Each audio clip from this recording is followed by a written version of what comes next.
ఎవరికైనా రోగాలు వస్తాయి. రోగాలు వచ్చిన తర్వాత ఏం చేయాలి? మనము వాటిని కాపాడుకోవాలి, మందులు తినాలి, హాస్పిటల్కి వెళ్ళాలి, రెస్ట్ తీసుకోవాలి, తగిన ఆహారం తీసుకోవాలి. అలా ఉంటే ఇవి తగ్గిపోతాయి. సరే, మళ్ళీ మూడో రోజు ఇంకొక ప్రాంతానికి వెళ్తే నలుగురు మనుషులు ఒక శవాన్ని మోసుకొని వస్తున్నారు. అందుకనే మనకున్నాం ఎవరు మనకు ఆస్తులు దండిగా లేకపోయినా నలుగురిని సంపాదించుకోవాలి. మనకు నలుగురు మిత్రులు ఉండాలి బంధువులలో కానీ. ఎందుకు?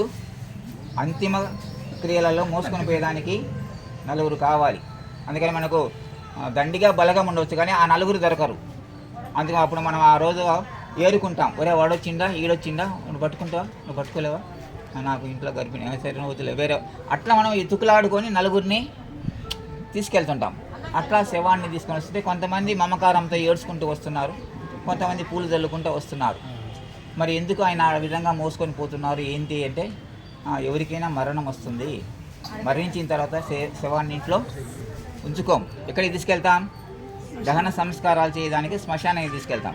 వాళ్ళు ఆ విధంగా శ్మశానానికి తీసుకెళ్తున్నారు. అందువల్ల వాళ్ళ యొక్క మమకారము అవి తట్టుకోలేక బాధతో దుఃఖంతో ఏడుస్తున్నారు. అందుకని ఆ విధంగా ఆయన మోసుకొని పోతున్నట్టే. సరే, నేను కూడా మరణిస్తానా? ఎస్, మరణం ఎవరికైనా వస్తుంది. అయితే జననం అంతా ఒకటే ఉంటుందమ్మా. అందరూ కూడా తల్లి గర్భంలోనే జన్మిస్తారు. కానీ మరణం అనేటువంటి ఇది వివిధ రూపాలు. ఎన్ని రూపాలలో ఉంటుందో మరణం మనము చెప్పలేం. ఎవరికి ఏ విధంగా మృత్యు వస్తుందో అది చాలా భయంకరంగా ఉంటుంది. కాబట్టి మరణం అనేటువంటిది అనేక రూపాలలో ఆవరిస్తుంది.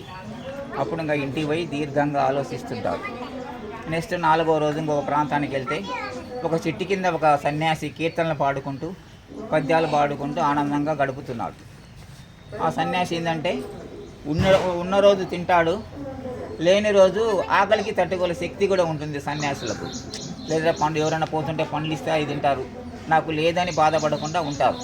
అట్లా ఆయన ఆనందంగా పాటలు పాడుకుంటే, మరి ఎందుకు ఆయన ఆనందంగా ఉన్నారంటే ఆయనకు ఆస్తిపాస్తులు ఏం లేవు, మమకారాలు లేవు, తర్వాత దాచుకుందాం అనేటువంటి అభిప్రాయం ఏం లేదు. ఉంటే తింటాడు, లేకపోతే పస్తుంటాడు.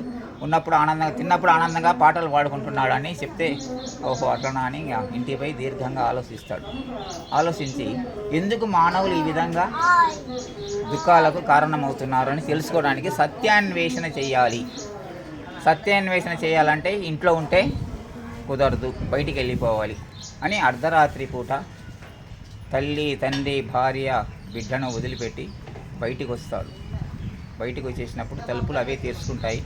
తర్వాత రథచోదకుడిని తీసుకొని వస్తాడు, కొంత దూరం వదిలిపెడతాడు, వాడు వెళ్ళిపోతాడు. ఆయన పేరు కూడా ఏదో ఉంది, నాకు గుర్తురాలే. ఆ రథచోదకుడు ఇంకా నువ్వు వెళ్ళిపో, నేను నా పనికి నేను వెళ్ళిపోతాను. సిద్ధార్థుడు బయటకు వచ్చేసి ఆయన కొన్ని ప్రాంతాలు తిరిగి జ్ఞానం బోధించుకోవడానికి కొంతమంది గురువులను ఆశ్రయిస్తాడు. అయితే గురువులను ఆశ్రయించినప్పుడు ఆ గురువులకు ఈయన అడిగినటువంటి ప్రశ్నలకు ఆయనకు సరైన సమాధానం దొరకలే. అప్పుడు ఆయన ఏం చేస్తా అంటే తనకు తానే నేను జ్ఞానాన్ని సంపాదించుకోవాలని బోధి వృక్షం అంటే రాగి చెట్టు కింద కూర్చొని 49 రోజులు తపస్సు చేస్తాడు. 49 రోజులు దీర్ఘంగా తపస్సు చేసి ఆహారం లేకుండా పెరిగి శరీరం అంతా ఏమైపోయింది? బాగా శుష్కించిపోయింది. అదే జ్ఞానం కలిగింది. సరే, జ్ఞానం కలిగింది కాబట్టి 49 రోజులు స్నానం లేదు, నీళ్ళు లేవు, సరిగా తిండి లేదు కాబట్టి అక్కడ